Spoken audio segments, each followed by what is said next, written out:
The stars trembled when humanity's greatest creation emerged from hyperspace. The U.E.'s Titan, a carrier ship so massive that smaller vessels looked like dust particles beside it, cast its shadow across the Zircon Empire's border station. Commander Sarah Chon stood on the bridge, her dark eyes scanning the tactical displays. Beside her, Lieutenant Jung-Hoon Kim worked the communication systems, while Chief Engineer Min-Jun Park monitored the ship's massive reactor cores. The bridge hummed with controlled energy as hundreds of crew members worked at their stations. "Commander, we're detecting multiple Zircon warships," Jung-Hoon reported. His fingers danced across the holographic interface. "They're sending messages on all channels. They demand we retreat immediately." Sarah's lips curved into a slight smile. "Open a channel to their lead ship." The main screen flickered to life, revealing Admiral Zarkonian of the Zarkon Empire. His reptilian features twisted in what humans had learned was their expression of anger. 4 eyes glowed red as he spoke through the translator. "Human vessel, you dare enter Zircon space with this monstrosity? Your kind was warned to stay in your small corner of the galaxy." Zarkonian's voice boomed through the bridge speakers. "Admiral Zarkonian," Sarah replied calmly, "3 of your fleets attacked our colony on New Haven. 8,000 human civilians died. We sent 12 diplomatic messages asking for peace talks. You ignored them all." The alien admiral hissed. "Humans are weak. You have no place among the great empires. Your species barely learned space travel a century ago. We have ruled these stars for millennia." Chief Medical Officer SEO Yan Li entered the bridge, carrying a datapad. She whispered something to Sarah, who nodded grimly. The commander turned back to the screen. "You're right about one thing, Admiral. We are new to space. But you made a mistake. You thought our kindness was weakness. You thought our desire for peace meant we couldn't fight." Sarah stood straighter. "You were wrong." Zarkonian laughed, a harsh sound like grinding metal. "One ship, even one as large as yours, cannot defeat the Zircon Empire. We have conquered 100 worlds." "This isn't just one ship," Sarah said quietly. "Titan, deploy the swarm." The massive carrier's hull began to open. Hundreds of bay doors slid apart simultaneously. From within the Titan's vast interior, thousands of smaller vessels poured out like angry hornets from a disturbed nest. Fighters, bombers, corvettes, and frigates spread across space in perfectly coordinated formations. On the Zircon command ship, alarms began screaming. Zarkonian's 4 eyes widened as his scanner showed the true scale of what they faced. The Titan wasn't just a carrier, it was a mobile fortress carrying an entire fleet within itself. "Impossible!" The Admiral roared. "No species could build something like this." "Humans have a saying," Sarah continued. "Speak softly and carry a big stick." We tried speaking softly. "You didn't listen." She paused. "Jung-Hoon, status report on our deployed forces. All wings deployed successfully, Commander.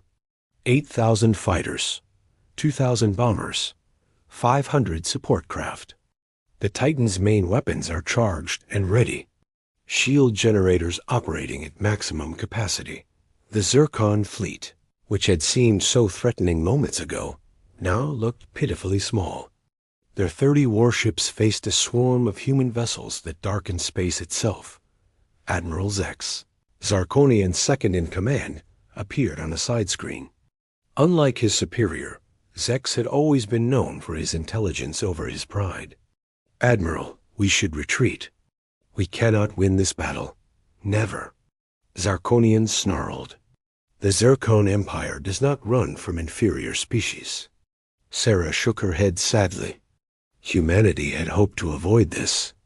They had built the Titan and its swarm not for conquest, but for protection. After losing 3 colonies to various alien empires who saw humans as easy prey, Earth's united governments had decided enough was enough. The massive carrier represented 20 years of human innovation. combining technologies learned from friendly alien races with humanity's unique gift for creative engineering.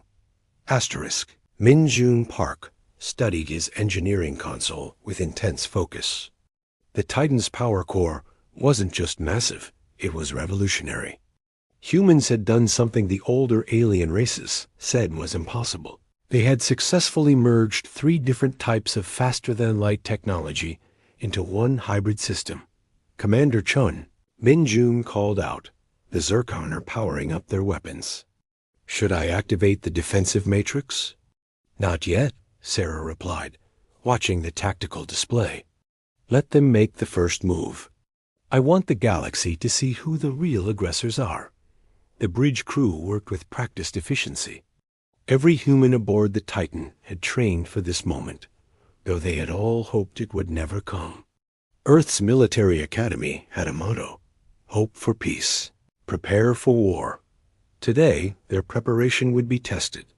On the Zircon flagship, Admiral Zarkonian was growing more agitated. His scaled hands gripped the command chair as he watched the human swarm spread into attack formations. The Zircon Empire had ruled through fear for 3,000 years. They had never encountered a species that could challenge them so directly. Admiral, Zek spoke urgently, our scanners show something unusual about their fighter craft. The energy signatures don't match any known propulsion system. It doesn't matter what tricks they have. Zarkonian roared. All ships, prepare to fire. We will teach these humans their place. Back on the Titan, C.O. Yan Li was coordinating with the medical bays. We have trauma teams ready on all decks, she reported to Sarah. But, Commander, if we can avoid casualties— I know, Doctor, Sarah interrupted gently. But they've already killed thousands of our people. If we show weakness now, other empires will see humans as victims forever. Jung-hoon suddenly straightened at his station. Commander, I'm receiving a transmission from Earth Command. Admiral Mitchell wants to speak with you. The secondary screen lit up, showing Admiral James Mitchell, Supreme Commander of Earth's United Fleet. His weathered face showed the strain of recent events, but his eyes burned with determination. Sarah, the situation? Mitchell asked without preamble. The Zircon are about to attack, sir. We're ready. Mitchell nodded. The other empires are watching this encounter. The Galactic Council refuses to intervene, saying it's a territorial dispute. Show them what happens when they mistake human kindness for weakness. Understood, Admiral, Sarah replied. The connection ended just as the Zircon fleet opened fire. Hundreds of plasma beams and missile volleys streaked through space toward the Titan and its swarm. The attack that would have devastated any normal fleet meant something unprecedented. Activate the hive shield. Sarah commanded. Every human fighter in the swarm generated a small shield bubble. But these weren't independent shields, they linked together, creating an interconnected defensive web that spread across kilometers of space. The Zircon weapons struck the network shields and dispersed harmlessly, their energy absorbed and redistributed across thousands of connection points. Zarkonian's jaw dropped open. What sorcery is this? Not sorcery, Zek said, reading his scanners with growing alarm. They've created a distributed shield network. Each small craft contributes to a collective defense.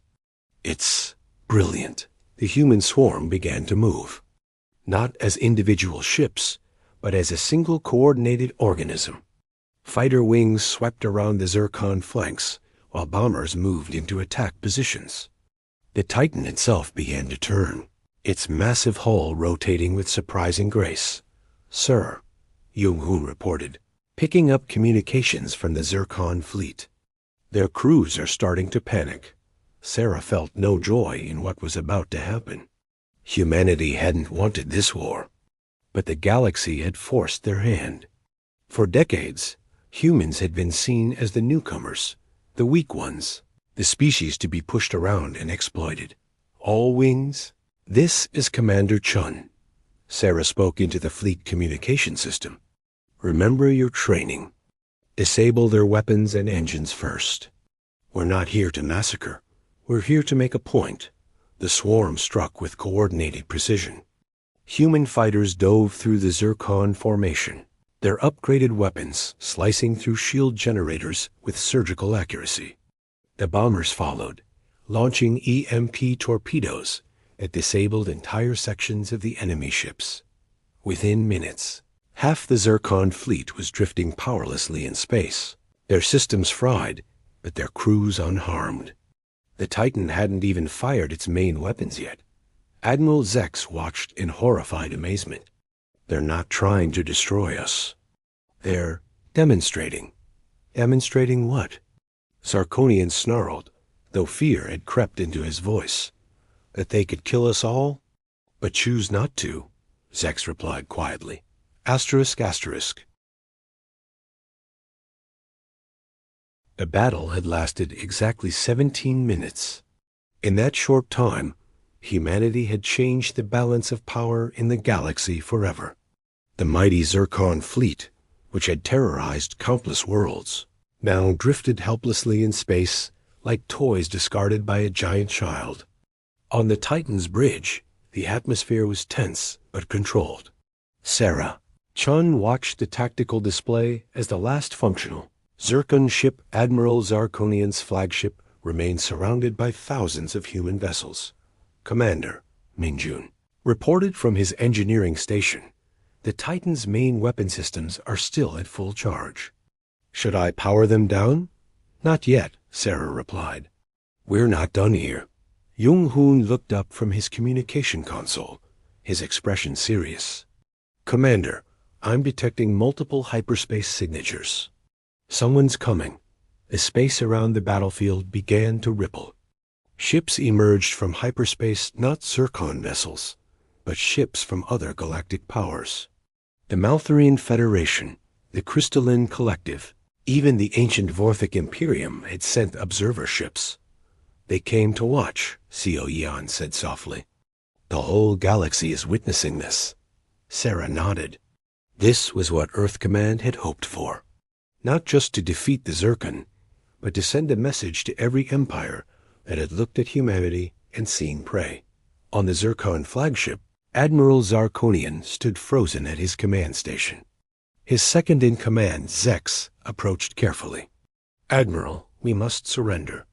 They've disabled most of our fleet without killing a single Zircon. They're showing mercy. Mercy? Zarkonian spat the word like poison. This is humiliation. No, Zex corrected. This is survival. Look at their carrier, Admiral. Really look at it. The Titan floated in space like a metal mountain. Its hull was covered with weapon ports, thousands of them.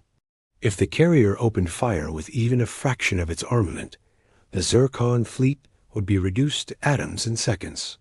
Sarah opened a channel to all ships, human, Zircon, and observer vessels alike.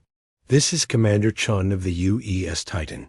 3 months ago, the Zershon Empire attacked human colonies without provocation. They killed civilians. They destroyed homes. They thought humans were weak. She paused, letting her words sink in. Today, we've shown that humanity is not weak.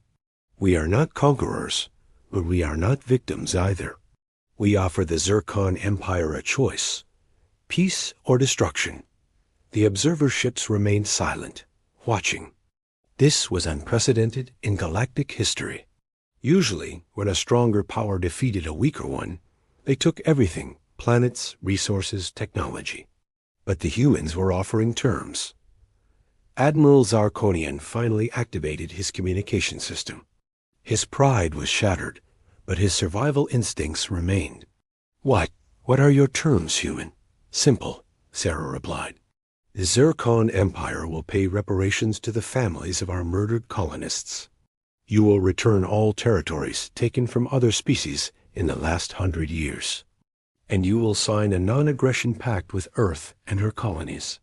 You ask us to give up our conquests? Zarkonian protested. We're not asking, Sarah said firmly. Look around you, Admiral. Your fleet is disabled. The Titan hasn't even used its main weapons yet. Would you like a demonstration? Min Jung whispered to Sarah, "Commander, firing just 1% of our main guns would be enough to—" "I know," Sarah interrupted. She spoke to Zarkonian again. "Admiral, you have 1 minute to decide." The bridge of the Zircon flagship erupted in heated discussion. Some officers wanted to fight to the death, maintaining their warrior pride. Others, led by Zex, argued for survival and acceptance of the human terms.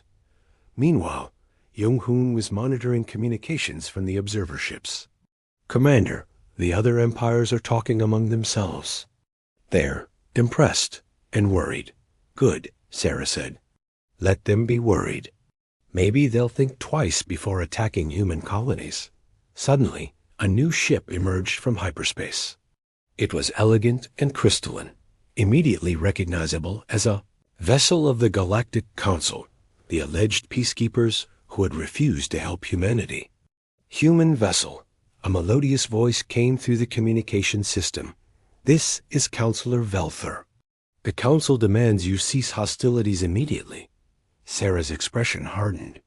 "Counselor, where was the Council when the Zircon were bombing New Haven? Where were you when human children were dying?" "The Council does not interfere in territorial disputes," Velther replied smoothly. "Then don't interfere now," Sarah shot back. "This is still a territorial dispute. We're just winning it." The Council ship fell silent. They had no authority here, and everyone knew it. The humans had played by the galaxy's rules brutal, as they were and won. Admiral Zarkonian S-minute was nearly up. On the Titan's bridge, the countdown timer showed 10 seconds remaining. The entire galaxy seemed to hold its breath, waiting to see if the Zircon would choose pride or survival. 5 seconds, Yong-Hoon announced. Suddenly, Zex took action on the Zircon flagship. He stepped forward and pressed the surrender beacon before his admiral could stop him. A white pulse of light emanated from their ship, the universal signal of capitulation. "You dare!" Zarkonian roared at his second in command. "I dare to save our species," Zex replied calmly. "Look at what the humans have built, Admiral. This isn't just about one battle. They've changed everything." Sarah allowed herself a small sigh of relief. "Stand down all weapons," she ordered. "Maintain defensive positions, but do not fire unless fired upon." Min Jung began powering down the Titan's massive weapon arrays, though the shields remained at full strength. "Commander, should I prepare repair drones for the Zircon ships?" "Yes," Sarah confirmed. "Send medical teams, too. We're not conquerors, we're teachers." This response caused another stir among the observer ships. The Voithic Imperium's representative, an ancient being whose species had watched empires rise and fall for eons, transmitted a private message to the Titan. "Commander Chun," the Vorthic's synthesized voice was thoughtful, "your species is unusual. Most young races seek vengeance when they gain power. Humanity learned something from our own history," Sarah replied. "Vengeance creates cycles of hatred. We prefer to break those cycles." Meanwhile, human repair drones swarmed over the disabled Zircon vessels, restoring life support and basic systems. Medical teams transported injured Zircon crew members to the Titan's advanced medical bays, where Co Yan and her staff treated them with the same care they would give humans. One young Zircon officer, barely out of their military academy, was brought to the medical bay with plasma burns. As Seo Yan treated his wounds, he looked at her with his 4 eyes full of confusion. "Why?" He asked. "We tried to kill you. We destroyed your colonies. Your leaders did that," Seo Yan replied gently, applying healing gel to his burns. "You're just a soldier following orders. Besides, healing is what humans do. We're very good at war when we need to be, but we prefer peace." Back on the bridge, Yong-Hoon was receiving multiple communication requests. "Commander, several empires want to open diplomatic channels with Earth. The Maltharian Federation is even offering a trade agreement. Funny how being strong makes everyone want to be your friend, Sarah said dryly. Log all requests. Earth Command will handle the diplomacy. But the real surprise came from an unexpected source. The Titan's sensors detected a massive object approaching from deep space, something that had been hidden until now. Commander. Minjun's voice was sharp with alarm. Unknown object approaching at sublight speed. It's huge. Almost as big as the Titan. The object slowly came into visual range, and gasps echoed across every bridge watching. It was a ship, ancient beyond measure, its hull scarred by millions of years of travel. Symbols on its side marked it as belonging to the predecessors, the mythical first spacefaring civilization that had vanished eons ago. This is impossible. Counselor Velther's voice shook. The predecessors had been gone for millions of years. But the ancient ship was very real and very much active. A communication channel opened, and a voice spoke not through speakers, but directly into the minds of everyone present. Humans. The voice was old beyond description. We have watched. We have waited. You are the first young species to show both strength and mercy. You remind us of what we once were, before we grew tired and left the physical realm. Sarah stood straighter. Who are you? We are what remains of the predecessors. We've observed countless civilizations rise and fall. Most follow the same pattern growth, conquest, corruption, collapse. But you chose differently. Asterisk. The ancient ship began to glow with an ethereal light. The Titan is impressive, but it's not just your technology that interests us. It's your spirit. You built a weapon that could destroy worlds, yet you use it to protect and teach. Every being watching, human, Zircon, and observer remained silent, witnessing something that would become legend. We leave you a gift, the predecessor voice continued. Not weapons or technology, but knowledge. The location of worlds where peace-loving species hide from empires like the Zircon. Protect them, as you protected yourselves. Star charts began downloading into the Titan's computers thousands of inhabited worlds unknown to the current galactic powers. Asterisk. The star charts from the predecessors revealed a hidden galaxy-countless civilizations that had chosen isolation rather than face the aggressive empires. As the data streamed into the Titan's computers, Jung-Hoo worked frantically to process it all. Commander, this is incredible, he breathed. There are over 3,000 inhabited systems here. Species we've never heard of. Some have technology beyond anything we've seen, but they're all ... hiding. Sarah studied the information flowing across her screens. They're afraid. They've been hiding from empires like the Zircon for millennia. The predecessor ship pulsed with light one final time. Humans, you have a choice. Use this knowledge to conquer, or use it to unite.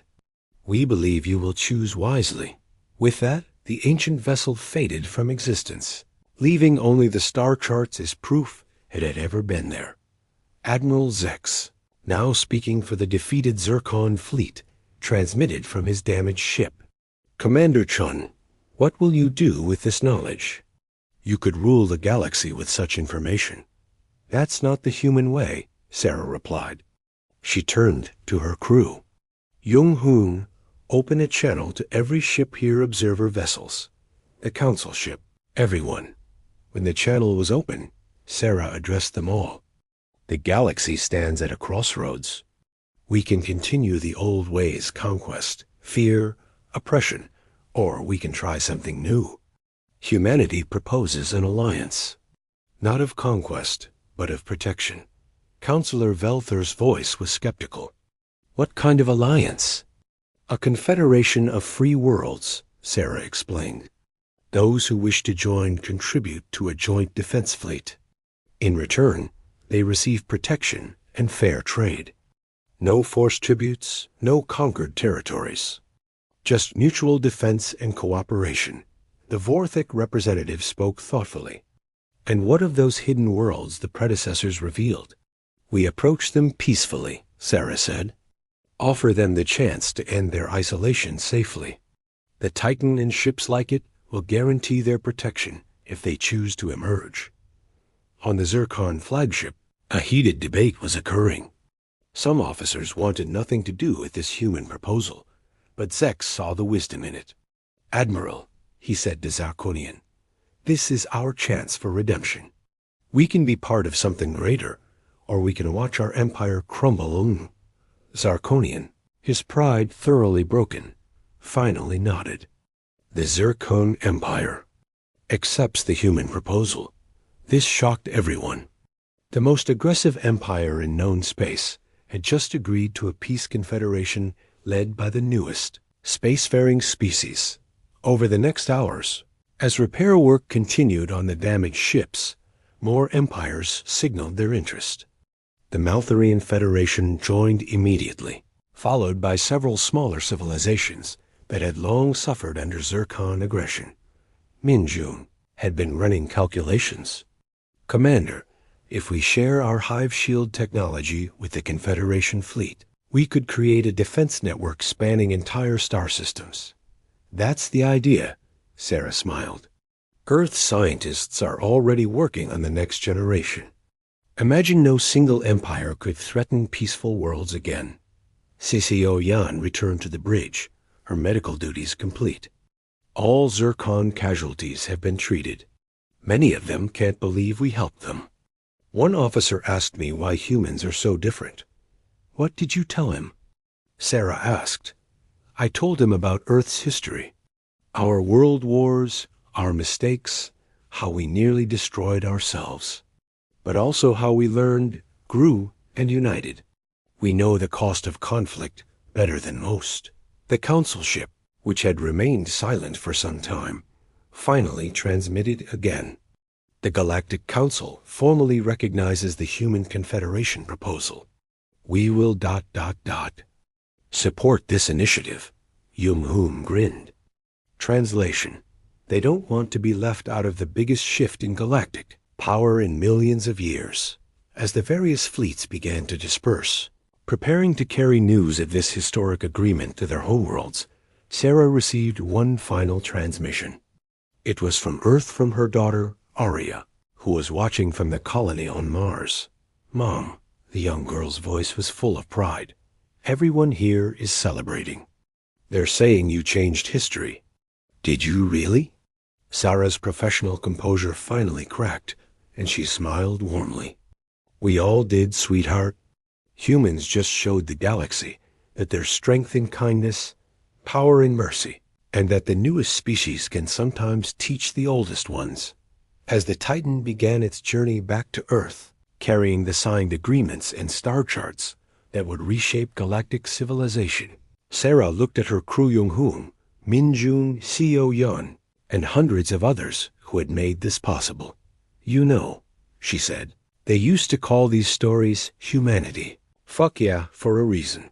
The bridge erupted in laughter, the kind that comes from relief, joy, and the knowledge that sometimes, just sometimes, the good guys win, not by being the strongest, but by being the wisest. Epilogue: 1 year later, the hidden worlds began to emerge.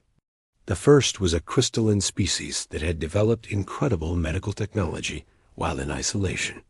They shared it freely with the Confederation. Within 5 years, over half the hidden civilizations had joined. The Xerxian Empire, reformed under Admiral Zex's leadership, became one of the strongest advocates for peaceful cooperation. And at the center of it all was the Titan, humanity's colossal carrier that had won not through destruction, but through demonstration. It became a symbol of the new era and age, where strength protected peace, rather than enforcing conquest. The galaxy had asked who would survive when the humans deployed their colossal carrier. The answer was everyone, because that's what humans chose. Asterisk.